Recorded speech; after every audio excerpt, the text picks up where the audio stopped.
रोहित पवारांच्या अन्नत्याग आंदोलनाचा आजचा तिसरा दिवस आहे आणि रोहित पवार आंदोलनावरती अजूनही ठाम आहे। जोपर्यंत शेतकऱ्यांच्या मागण्या मान्य होत नाही तोपर्यंत आंदोलन सुरूच राहणार असं रोहित पवारांनी सांगितलं। कृषी मंत्र्यांनी 3 वेळा चर्चा सुद्धा केली असंही रोहित पवार म्हणतात। रोहित पवारांच्या अन्नत्याग आंदोलनाचा आजचा तिसरा दिवस आहे।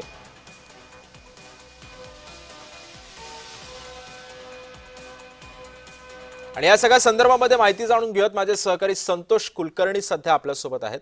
संतोष, आपण बघतोय की 3 दिवस झाले रोहित पवारांचं अन्नत्याग आंदोलन सुरू आहे। कार्यकर्ते सुद्धा त्यांच्यासोबत उपोषणाला तिथे बसलेले आहेत। सरकारकडून काय आश्वासनं देता येतायत का रोहित पवारांना, आणि रोहित पवारांची पुढची भूमिका कशी असेल, काय माहिती आहे?